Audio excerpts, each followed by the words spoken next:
Welcome to the Culture and Leadership Connections podcast. If your job involves working with or influencing people's behavior, this podcast offers invaluable insights into what makes people tick.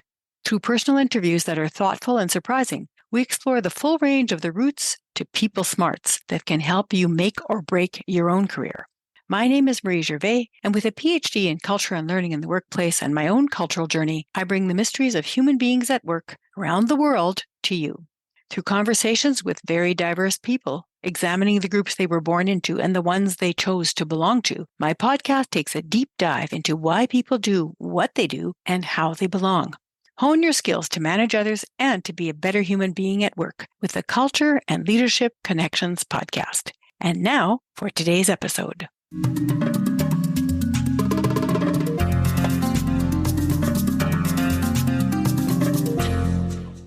Hello, Culture and Leadership Connections podcast listeners.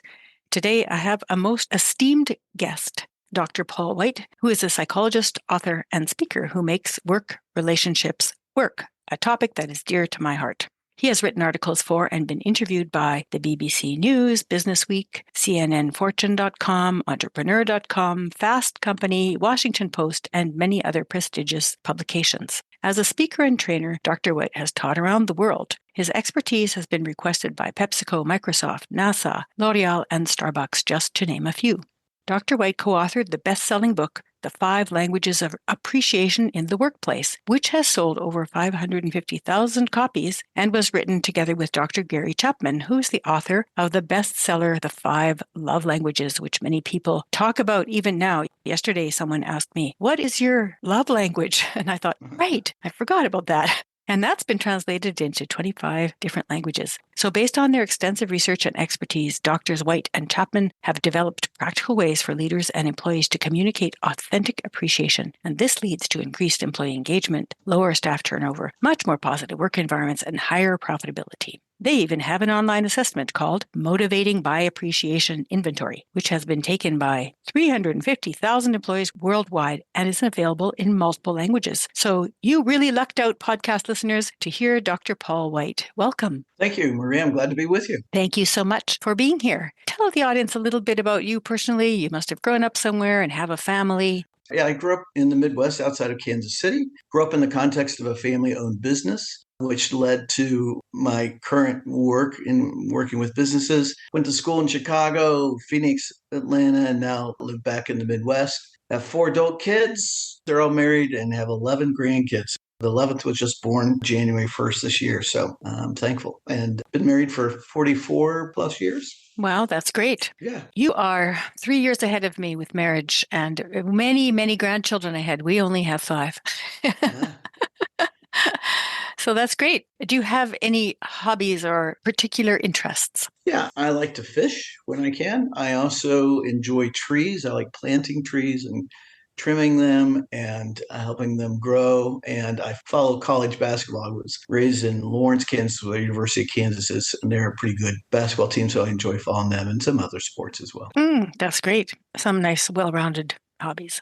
So can you share a couple of incidents from your childhood that are memorable for you? They could be positive or they could be difficult, but whatever stands out in your mind that you think helped make you into the person you are today. Sure. So I would say a core value of my family was a Protestant work ethic that, you were not allowed to be lazy. That was not acceptable. And so I actually grew up working in my dad's factory starting at about age 11 in the summers and did that through junior high and high school and into college and then worked on from there. But, and part of the issue was he wanted to teach me the importance of education and training because a lot of people that we worked with in the factory didn't have a lot of education. And the message clearly got through that, I didn't want to work at the end of a conveyor belt the rest of my life or something like that. So that was impactful and motivating throughout my life.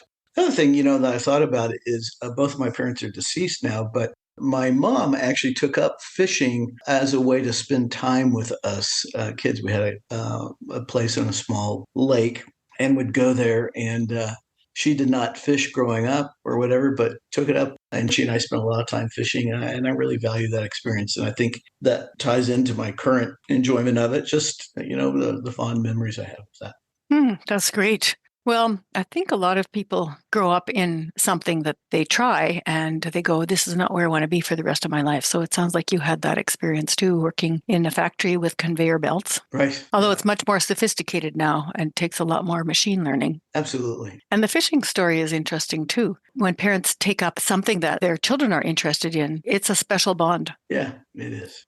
It was something she had to learn and put forth effort into. So I appreciate her commitment to do that. Hmm. What about in your adolescence or in your early adulthood? Is there something that stands out that was significant for you? Hmm. Yeah, I grew up outside of Kansas City in Lawrence and wound up going to a small college in the west suburbs of Chicago called Wheaton College. And it was just a tremendous experience for me there with other students from all over the United States and the world. In fact, outstanding faculty. And it was a small liberal arts school, about 2,000 undergrad. And so the faculty weren't so much research oriented as they really were teaching and mentoring oriented. And so I had faculty members that I got to spend time with and influence my life. And in fact, I have a group of guys that there were five of us that lived together our senior year, and we still keep in contact. In fact, we've had two Zoom calls here over the holidays, sort of reconnecting and just being able to, observe each other's lives and learn from each other and be challenged. I mean, they were sharing books that they're reading and all that. So that was a really significant experience for me over time. That sounds like you kind of created a brotherhood. Yes. I've And had all lots. very different. I mean, one is a missionary, one is the associate dean of medical school in UC Davis, one that works on Wall Street, another guy's a former military officer, and then I'm a psychologist. So all very different paths, but sort of bound together by our common experience and I think values as well. Yeah, yeah.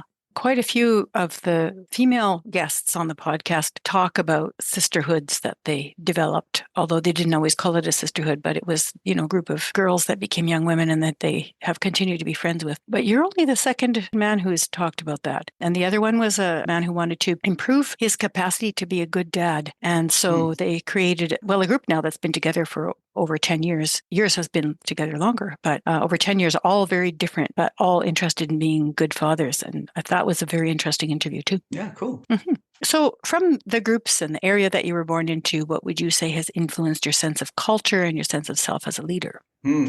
Wow. So, sense of culture, clearly that family and extended family and friendships are key to, I'm going to call it life success. You could say that, but really sort of surviving life, because we had twin sons when we lived in Phoenix away from family. And yet we found a community that really supported us. And raising kids is tough enough, but twins, the first 2 years were just brutal as far as sleep deprivation. But I think understanding and living through different life stages, there's a lot of times in your life where, you're fine and you're moving along. And then there are things that hit you, whether it's career wise or health wise or any kind of circumstance where you realize you really need other people. And it's important to have those relationships in place because they're hard to develop during that crisis time, although some people will step up. So I think just that importance of community and relationships to help you through life has been really key. It is important to have those relationships in place because they're not necessarily there and people don't always step up in crisis.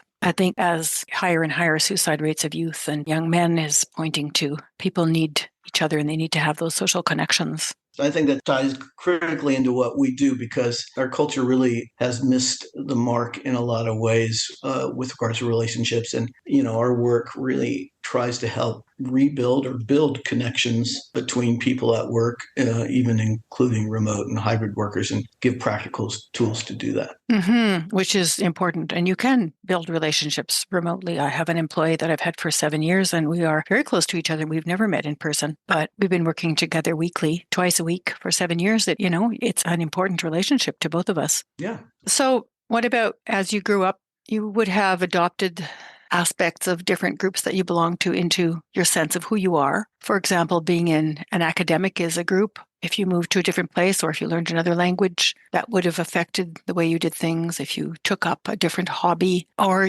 also through marriages of children, if your children married Right. people that were not from your immediate circle, then that would also give you an opportunity to learn from them. So How has that affected you? Yeah, that's been interesting because I think the communities with whom I identify, or the degree to which I identify, has clearly changed over time. I mean, when you get your PhD, and I had the privilege of being able to go full time, although it was a stressful time, you're immersed in academics and the milieu of how they think about things and what's important to them. And to be honest, there were parts of that weren't healthy because it's so achievement oriented that I allowed myself to get pulled into that, to the detriment of my own health and my wife's health. And then when you're raising kids and going through the school years and they're involved in various activities, a lot of our supportive relationships were parents of our kids' friends, in sporting events and cultural events and all that, which was a rich time. It was a busy time. And yet, when our last child left local school, and went off to college, that left a vacuum for a while of friendships because we didn't have the circumstances or the situations to connect with the other people that we had been. And so you have to learn how to manage that. So it's a flow. At least for me. I mean, there's always been an aspect of a faith community throughout my life that has been there, but that's changed both in location and types and so forth. But Tell me about that. well, this will raise a caricature in some people's mind, but I grew up in a very culturally conservative Quaker home, which is fine and good. And then over life experiences, I had the opportunity to study archaeology and history in Israel and exposed to Greek Orthodox, Russian Orthodox, Coptics, Catholics, all different kinds of faith within the Christian realm background, and very culturally different. And it sort of blew my boxes about what constitutes a sincere follower. And it looks very different culturally, which is fine and good, actually. So what did you learn from that? I learned that I can be far more accepting than I was. I mean, I had fairly narrow parameters about what I thought a sincere follower of Christ was like, and it allowed a lot of flexibility to be able to engage in healthy relationships and interactions with people from different backgrounds. And I think that's helped in a lot of other ways because in my work, one of the things I love is I get exposed to all different kinds of work settings, from the military to construction to high tech Bay Area stuff. You name it. And being able to learn how to relate and understand people from all different walks of life, I think has been a strength that I have and something I enjoy as well. Mm-hmm. When you find out even a little bit about somebody else's culture or their faith, and then you can mention it in a different context, people are almost immediately appreciative. They go, "Oh, you know about this," and usually it's not that much, right. Not that much. Because, well, I do know very little, but I do know a bit. But people feel automatically closer to you just because you know a little bit, right? Yeah, absolutely. But yeah, and you're right. You have to say, don't ask me too deep a question because I don't know that much. But what I know, I find interesting. I worked with a company once where they had significant language and cultural barriers between departments. And so there was one manager that I remember in particular, she was very keen on improving the level of English of her crew. They were in a course together with me. So the assignment that they had was to do something that would improve the communication on their team. And so she decided that she was going to tell her team that she was going to learn one new Spanish word a day. And she did. And it was a huge hit. Throughout the day, everybody would say, "What's your word again? And tell us your word. And can you use all 5 words?" And they started to do the same thing with their English, even though she didn't ask them to. Right. And so everybody's language improved and their relationships as a team really improved too. And in the end, she said after 3 months of working together, she really only knew a handful of Spanish words and could put very limited Spanish sentences together. But her crew's English had significantly improved. I thought that was such a lovely approach, and it had such useful repercussions, although that was not how she planned it initially. Yeah, I think when we show interest in other people and then open ourselves up to learn even more or be influenced by them, it's a huge opportunity. And in our work with appreciation at work, we really try to focus on the person. I mean, we tend to say that recognition largely focuses on performance, which is fine. It's a good thing. But we as employees, whatever level, owner, leader, whatever, we're people, and we have lives outside of work, and we have characteristics that are of value that don't relate directly to our performance. And those are things for which we can be valued and appreciated. And it helps leaders and managers get out of the rut of only doing behavioral modification of rewarding things they want to see and ignoring things they don't, because it opens a broader universe of characteristics that you can call attention to. Mm-hmm. Mm-hmm.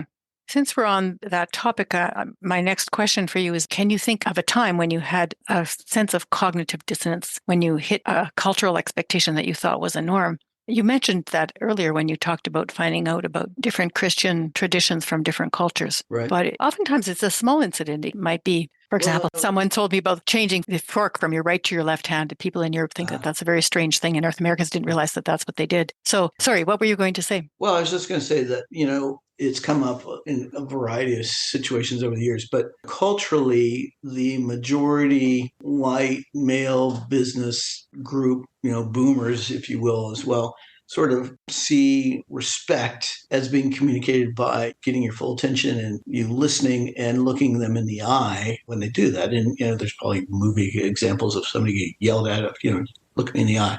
Whereas culturally, both Native Americans and some groups of African Americans, it's the exact opposite, that to look a superior in the eye is disrespectful. And so you can have that kind of miscommunication, especially in multi-ethnic cultural settings at work, where you have mainstream white culture with Hispanic culture or American culture. And so it's really important to be open and listen and learn. And I think we're doing a better job of that. And also, I think our culture is becoming more monolithic with media and all that, which is, I think, is unfortunate. But yeah, that's one example. But is that a personal incident that you actually experienced that you can recall? Sure. Yeah. I mean, I used to work in residential treatment for out of control adolescent guys, Mm-hmm. and working with the young Black teens and some of the Mexican American teens. I had to work hard at understanding their culture and what different things meant or didn't mean that I would misinterpret, including how you show respect or not. Mm-hmm. So, how did you learn that? Through leading groups of these guys and trying to get them to talk or share or manage their anger appropriately or whatever. And sometimes I'd misread nonverbal cues, and to push them to talk at that point in time was sort of like lighting the fuse of a bomb. Mm-hmm. And probably more so because if they were in a residential treatment center, they would be more explosive. Yeah. Yeah, totally. So let me ask you about temperament and personality. What would people say you have kept all the time since you were a little toddler? And what have you added on as a function of what you learned and experienced and overcame or did not overcome in life? The first one being temperament, second one being what you grew personality-wise. Yeah, I would say I've always been quite a social, outgoing person, fairly spontaneous, flexible, like to have fun, rather childlike. I like to play with kids and still do, and go out and build snowmen or have snowball fights with the neighborhood kids and that kind of stuff. So I'm a social animal within society's context. I think personality characteristic that I've grown in and continue to grow in is impulse control.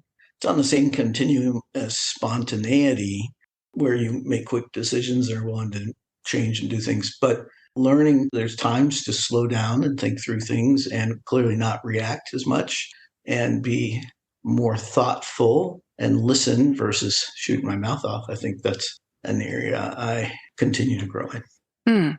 With age, hopefully we all grow in that area. Yeah, the problem is, and it's actually sort of scary, is that when you hit a certain point when your mental capabilities start to decline, impulse control goes down. So I'm thinking, man, I do not want to be saying some of the things that I'm thinking. So I got to change my thought patterns. Wow.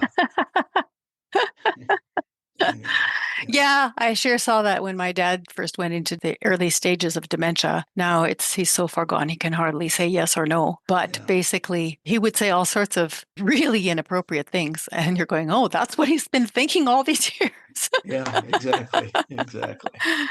Yeah, well, you have time to work on that, I think. Hopefully.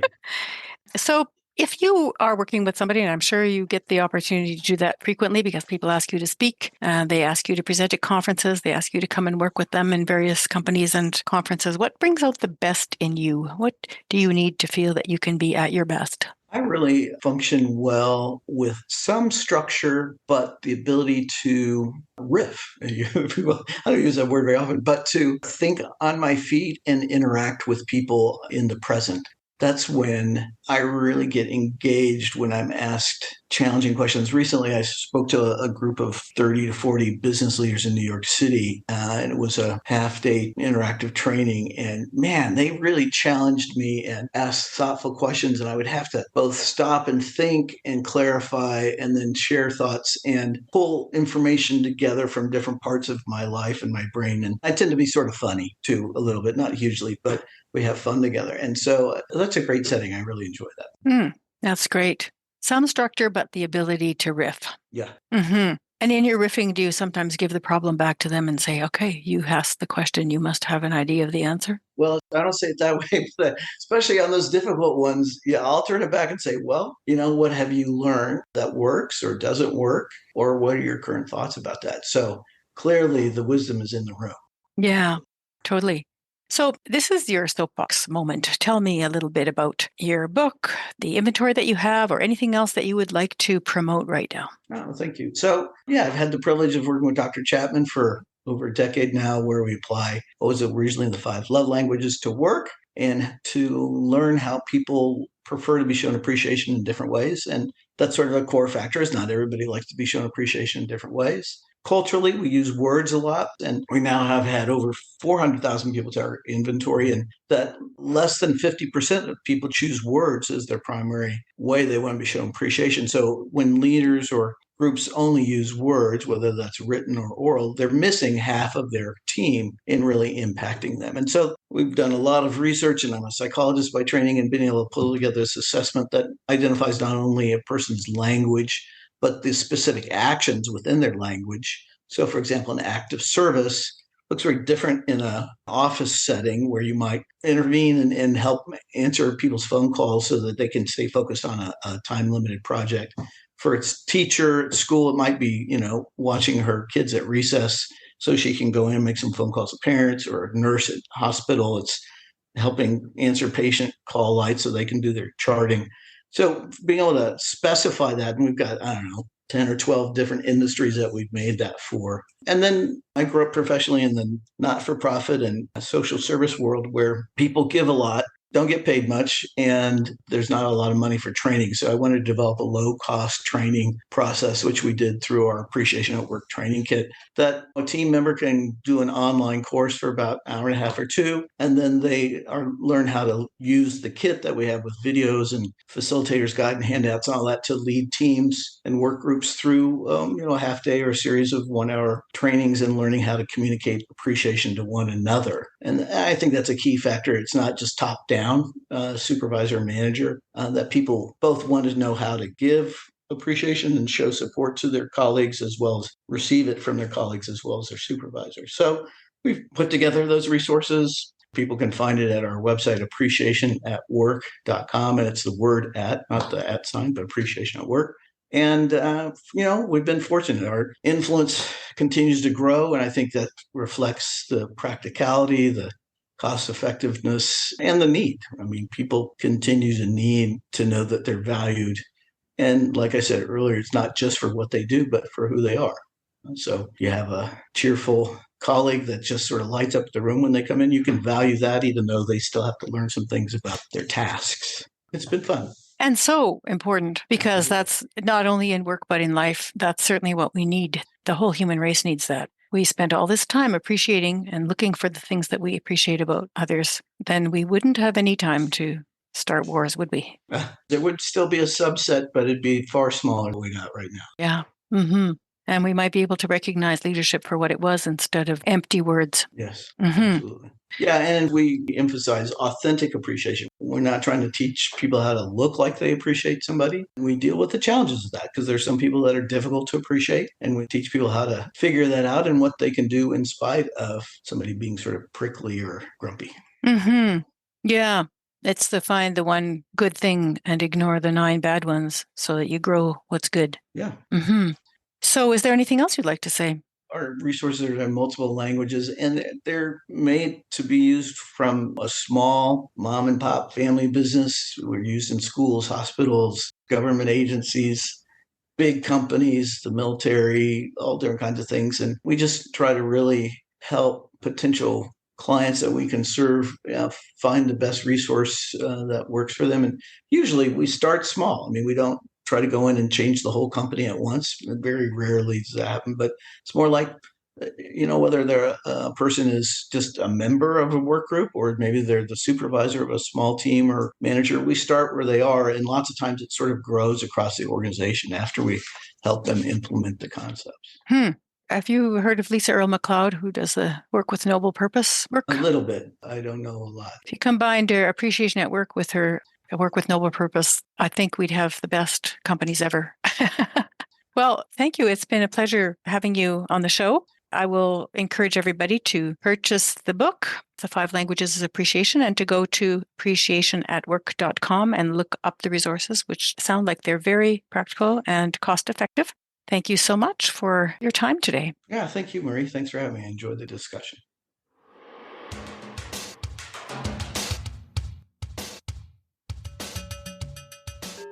Dr. Paul White has led an interesting life as a social worker and psychologist, looking to meet needs in the community as a result of the question his father would ask the family every night at dinner. He would ask, "What need did you see today that you might be able to help with?" Paul chose to put himself into a variety of life situations where he would not be comfortable so he could better understand people's needs. One of those situations required him to restrain his naturally outgoing and gregarious nature to hear what others had to say and learn as an observer. With insights and the skills of analysis and synthesis, Dr. White developed a practical workplace book called The 5 Languages of Appreciation in the Workplace, co-written with Dr. Gary Chapman. You might like to take his appreciation inventory, which you can find out about on his website or just by typing the name of the inventory into your browser. Some takeaways I have from this episode are: 1. Working in different countries and with populations different from your own can teach you to be more interculturally aware. 2. Looking for needs around you that you can address helps you to develop both altruism and career skills. And 3.